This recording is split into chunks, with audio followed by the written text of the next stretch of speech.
I turned 57 last month and my ex-girlfriend turned 55 a few days ago. We were together 25 years before I called it quits 2 weeks ago.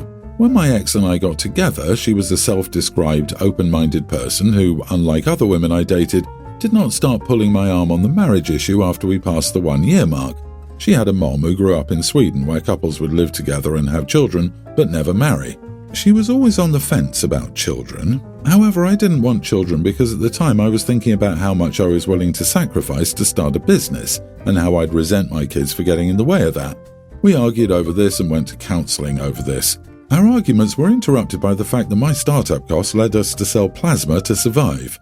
Then it was like we woke up one day and my girlfriend was 39 and I was 41, and the money finally started coming in. I felt like my girlfriend didn't want to rock the boat then, we just wanted to enjoy the money.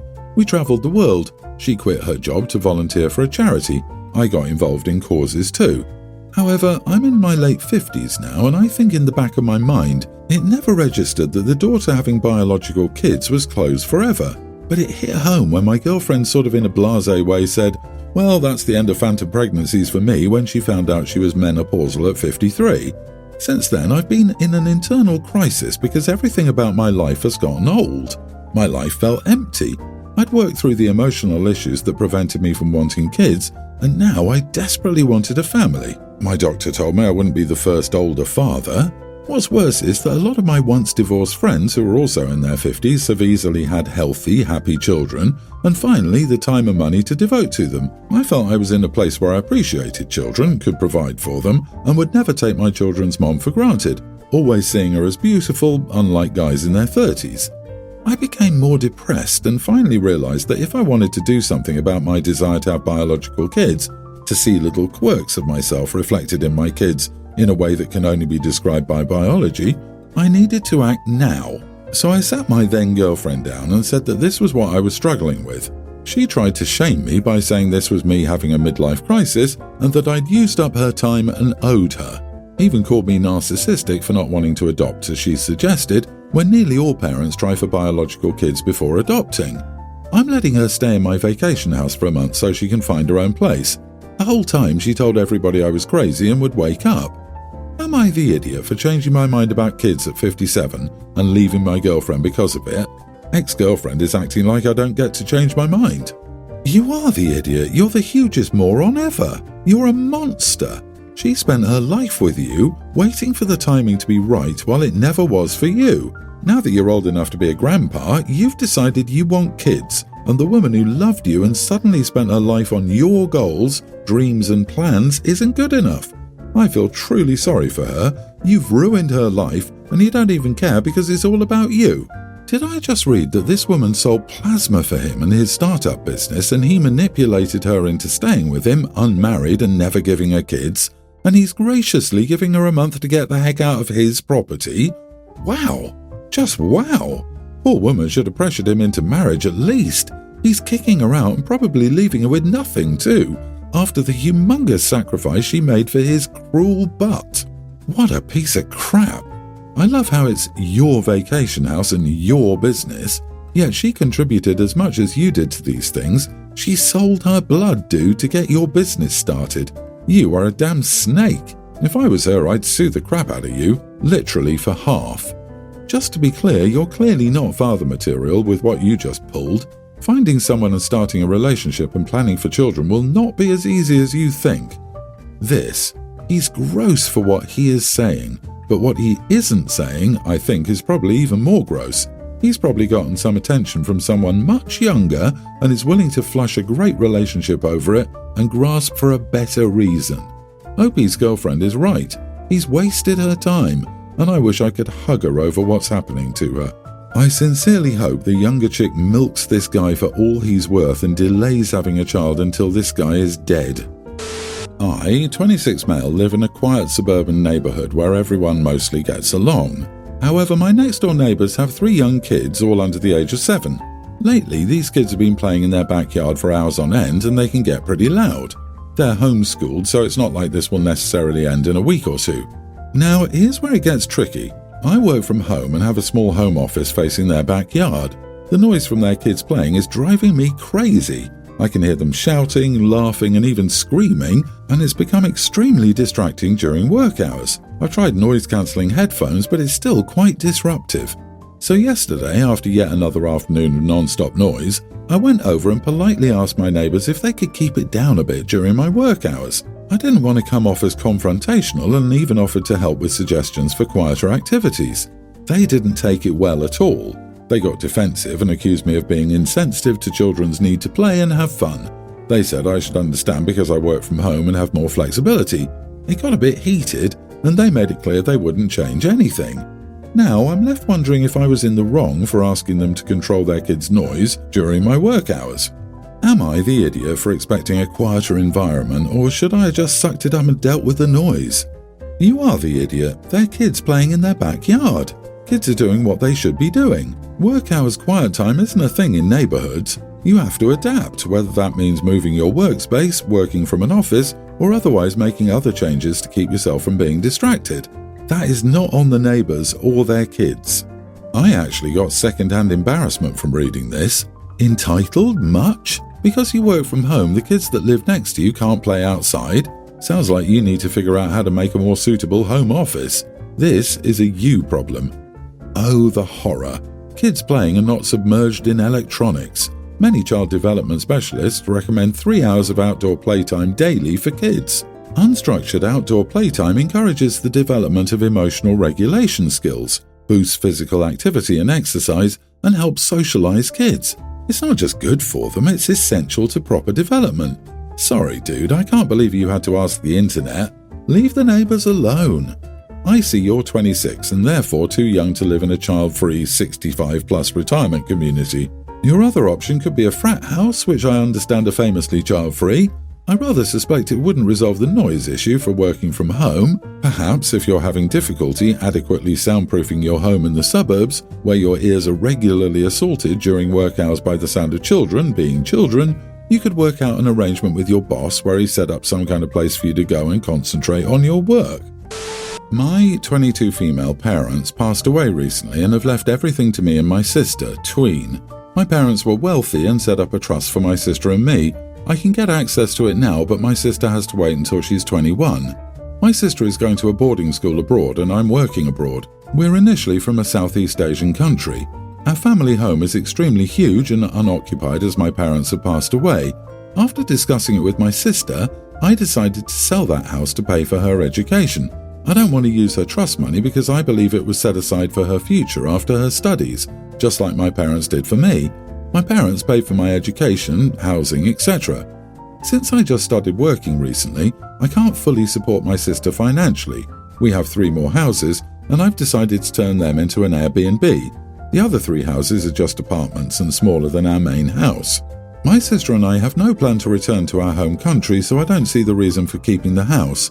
Yes, the house contains a lot of memories, but managing it would put a dent in my pocket. My parents lived more comfortably than their siblings, so they would always help them out. However, my relatives always took advantage of their kindness. They were incredibly mean to me and my sister growing up, so I don't have a good relationship with them. My mom had promised my cousin that she could have her engagement party at our place when she was young, around 6. We are Daisies, so the engagement party is going to be extravagant. There's no written agreement about this, and my mom never once brought this up. My sister and I hate this cousin because she used to bully us. My cousin freaked out when I said I would sell the house. She told me to wait for 7 more months before selling because she wanted to have her engagement party there. I refused and said for 7 months the house would be unoccupied and I couldn't be bothered to manage it. She said she could move in with her family. I stood my ground and said no. Everyone on my mum's side is angry because I'm ruining my cousin's life. Also, since they can't afford to rent a hall, I'm being the idiot. My lawyer said I'm in the clear here and I don't owe her anything. My boyfriend and sister are on my side. Some friends say I'm the idiot because it's legally right but morally wrong. My relatives are still harassing me. Oh dear God, no, not the idiot. Morally what? It's your house. You did not promise anything to anyone. Your mom did. They bullied you and your sister. What moral are they talking about? The same they use with you and your family? They already took advantage. You're not ruining anything. Your friends can help her if they have a problem.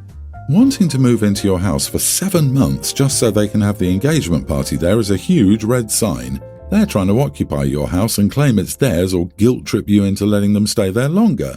Stand your ground and lawyer up. Get buyers discreetly and sell the property before they break in and become squatters. It'll be difficult to move them then. Make sure you have a good security system in the house and turn off the utilities as much as you can without damaging anything too. You probably need electricity for the security devices, but the house likely doesn't need water until it's sold. If you aren't in a chilly area, the natural gas could be turned off too. If they do break in, I suspect that unofficially turning on utilities is likely a criminal violation. I was on the verge here, but everyone on my mom's side is angry because I'm ruining my cousin's life.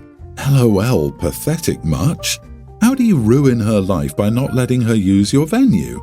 She needs to get her crap together and throw her oh-so-precious engagement party herself. Probably along the lines of, how humiliating. Yeah, show off your own wealth, gold digger.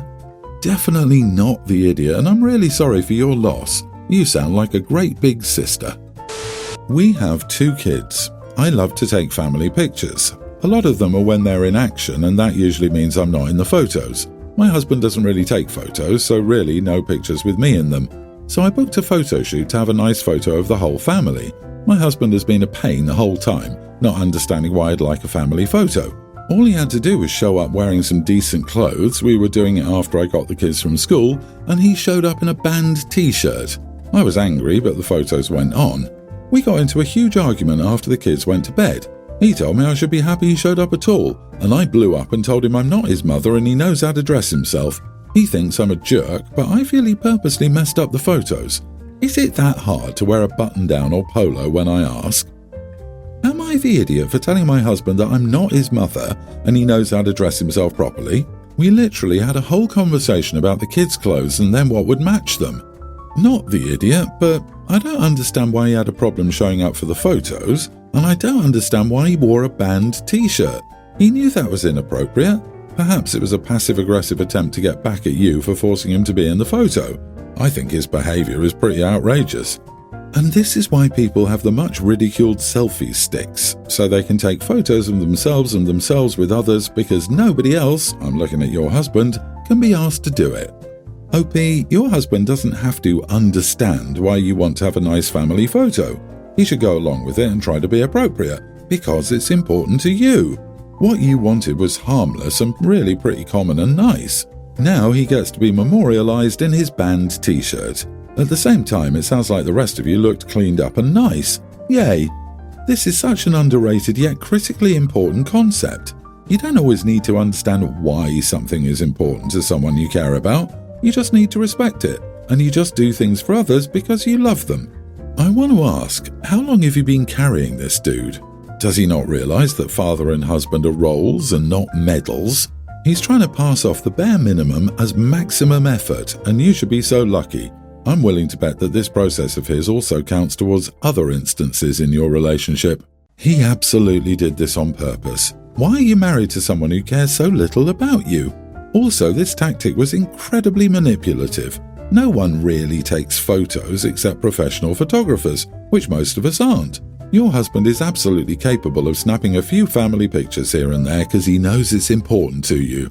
His disdain for you is a lot. A friend, 27 female, and I, 27 female, went to happy hour on Thursday at a brewery for drinks. We got a table, and as we walked up, there was a baby at the next table. He was eating some mac and cheese and just yelling, "Oh, wah, wah, wah, wah," over and over during the minute we were near the baby. He seemed happy, but I don't like babies yelling, crying, or really making noise. It really bothers me. I asked my friend if she wanted to move tables, and I told her I didn't want to be near a yelling baby. She says no, she thought the baby was cute and funny. She said happy babies making noise like that is the best. I told her I'd really like to move. I expressed that babies shouldn't be here. I know if this baby kept yelling, I wasn't going to enjoy myself. She says I don't know why it bothers me so much. She told me not to be an idiot. It's just a happy baby. I started gathering my things and told her I was leaving. I thought she was inconsiderate of my feelings, so I just left. Am I the idiot?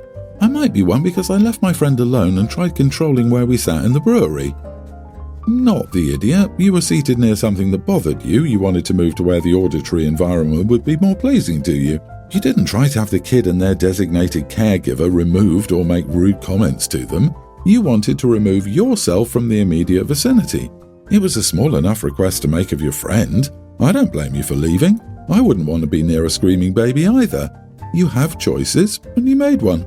Describing happy baby sounds as screaming is odd though. I do feel like OP was a bit careless with the terms there to support the position. The bottom line is it doesn't matter whether the sounds were screaming or happy gurgling about the culinary merits of that damn tasty cheesy mac. It doesn't make OP an idiot for moving. But the friend who likes babies isn't an idiot for liking babies, and the baby isn't an idiot for liking Kraft cheesy mac, and the parents aren't idiots for having a well-behaved tot in a place of public accommodation. I think there are no idiots here. You are the idiot, mostly for expressing that babies shouldn't be here. It's a brewery, not a bar. Where do they belong? At home? Until they are what age exactly? Who decides that exactly? A crying baby can be just as annoying as an excited kid, or somebody who's loud as heck telling their stories for everyone to hear over their beer, or a belligerent drinker. So what's stemming the argument? This isn't a place for kids or babies, because there's alcohol involved. Crap, tell every restaurant ever to stop allowing kids and babies then, I guess. It's beyond me how people are so entitled, sensitive, and fragile that they can't survive and drink a beer if a baby's in the room. They sound like, well, big babies. OP, I think getting up and leaving was a little childish, especially since you were probably just butthurt that she doesn't share the same dislike for children that you do.